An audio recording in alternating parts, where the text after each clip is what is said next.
Do you have type 2 diabetes? This video is for guys who have not been officially diagnosed, but they feel off. Something's definitely not right. They got weight gain, they got trouble focusing in the afternoon, they're exhausted all the time. What I'm sharing today is your wake-up call. I'll walk you through the most common symptoms of type 2 diabetes, a fast way to check your blood sugar at home, and the gold standard lab tests that your doctor probably isn't ordering. And most importantly, what to do now before things get worse. Let's start with the basics. The 9 most common signs and symptoms of type 2 diabetes that I see in men. The first one is constant fatigue, especially after meals. This is number 1. Next one is brain fog or just poor concentration. Then we have stubborn belly fat that doesn't seem to budge. Frequent urination, that's super common, especially at night. Increased thirst or hunger despite drinking water and eating just a few hours earlier. We have erectile dysfunction. That's one super common, or low libido. And then tingleness or numbness in your feet. That's usually a sign that it's been a problem for a long time. We have slow wound healing. And then the last most common sign or symptom of type 2 diabetes is blurry vision, especially late in the day. And this is why, that whole list is why I consider type 2 diabetes to be one of the worst diseases a man can get. It literally strips you of your energy, your strength, and your confidence. And then as a whole, your masculinity. You stop recognizing the guy in the mirror, and then you start settling. It becomes your new normal. But here's what I've noticed.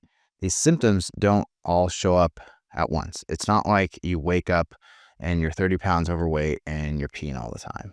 Diabetes tends to creep in over time, and that slow decline, it makes it easy to ignore, at least until symptoms just slap you in the face and you can't ignore them anymore. But whether you've got 3 of these symptoms or just 1, your body isn't running on all cylinders. That's the point I want to make here.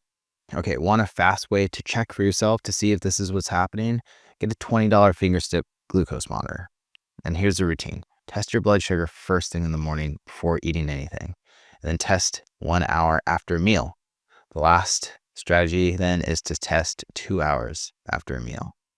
So here's what you're looking for. Fasting glucose for that first morning test should be under 100. If it's over 100, that's not normal. 1 hour post-meal, if it's over 160, you're definitely spiking from that food. 2 hour post-meal, if it's still over 140, your system isn't able to clear that blood sugar very well. And if you're feeling tired or shaky after that meal, it's definitely not normal either. It usually means that your insulin is overcorrecting and then you're crashing. Your blood sugar spikes and then it crashes. And you feel that as fatigue and low energy and brain fog. Now, here's a mistake I see a lot of doctors make. They only look at your fasting glucose. But type 2 diabetes starts years before your glucose even spikes. It starts with insulin resistance. And there are 2 better ways to test the degree of insulin resistance that you might be experiencing. So option number 1 is called the HOMA IR. So you get your fasting insulin and your fasting glucose tested. You plug them into a calculator. So a healthy score is under 1.5, but anything over 2 suggests that you're insulin resistant, even if your A1C, which is the 3-month average blood sugar, even if that looks normal, although I would expect that to be elevated too. Option number 2 is called the oral glucose tolerance test. This is the gold standard. So you drink 75 grams of glucose. It's like twice the amount of sugar that's in a Coke. And you track your blood insulin and your glucose over the following 2 hours. So if your insulin spikes hard, that's an early warning sign of type 2 diabetes. Problem is, almost no one runs these tests. They wait some more, at least until your A1C is 6.5% or higher. And then they call it diabetes, which is too bad because it's a missed opportunity to put out the wildfire that's burning in your bloodstream. So let's say you did some testing and your numbers are off, or your symptoms are just getting worse. Well, now what? Well, if you have type 2 diabetes or you're skirting the edge with prediabetes, you just got your wake-up call. That whole mindset about how the diet starts tomorrow, that's a lie, right? That has to end today. We've all said it, including myself. We've all secretly waited for the moment when the shit hits the fan until we start taking our health seriously. Well, this is it. This is what you're waiting for, not another lecture from your doctor, not another excuse. Literally, this is the moment. So here's where you start. Step 1, you cut the crap carbs. So refined grains, potatoes, added sugar, liquid calories, they all gotta go.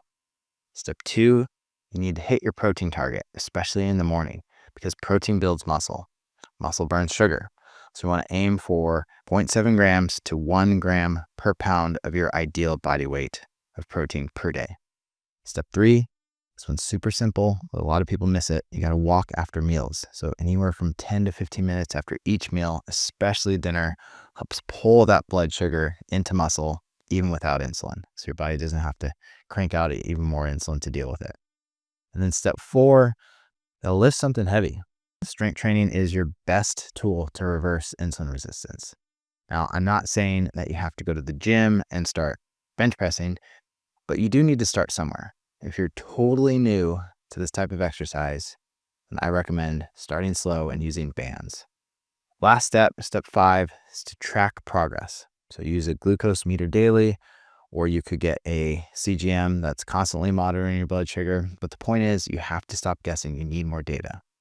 So as you can see, this approach isn't about extremes like going carnivore or starving yourself. This is about retraining your metabolism to function like it did when you were 25, which is totally possible. Now, maybe you're thinking, yeah, my labs are off, but I feel fine. What's up with that? Well, let me be blunt. By the time symptoms type 2 diabetes are obvious, there's already damage happening. So I'm talking about nerve damage and vision loss and testosterone decline, even kidney stress. So you may not feel it, but it's happening underneath the hood.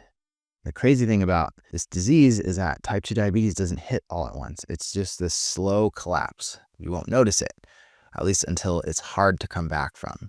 So if you have type 2 diabetes, you just got your wake-up call. No more delays, no more half efforts, no more waiting till next season. This isn't about managing decline. It's about rebuilding your strength. And if you're not quite diabetic yet, but you're exhausted, you're gaining fat, and you just feel like a weaker version of yourself, again, that's your warning shot. You don't need to wait for a diagnosis to start acting like your life depends on it, because it does. So run the labs, track your blood sugar, train your muscle, fix the root cause. Now, in all my years of working with this disease, here's the good news. This doesn't have to be the end of your health as you know it. It can be the beginning of something even better than what you experienced in your 30s. It can be a total 180. And if you want help with a clear, personalized plan to reverse this disease the right way, so without meds for life, drop a comment, check the link below. Maybe I can help you. Big picture, don't wait to feel worse. Take the warning signs seriously. Then you can rebuild what you lost and come back even stronger. Imagine that, right? Your doctor will be shocked.